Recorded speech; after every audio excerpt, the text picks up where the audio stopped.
ইংরেজি শিখুন সহজভাবে। 1. I solve problems. আমি সমস্যার সমাধান করি। 2. I solved problems. আমি সমস্যার সমাধান করলাম। 3. I will solve problems. আমি সমস্যার সমাধান করব।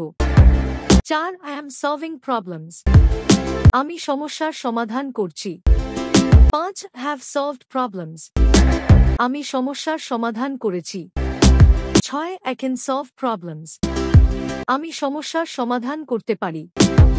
7. I could solve problems. আমি সমস্যার সমাধান করতে পারতাম। 8. I must solve problems. আমি অবশ্যই সমস্যার সমাধান করব। 9. I have to solve problems. আমাকে সমস্যার সমাধান করতে হবে।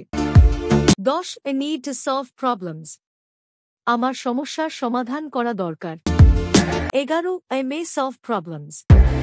আমি সমস্যার সমাধান করতেও পারি। 12. I should solve problems. আমার সমস্যার সমাধান করা উচিত।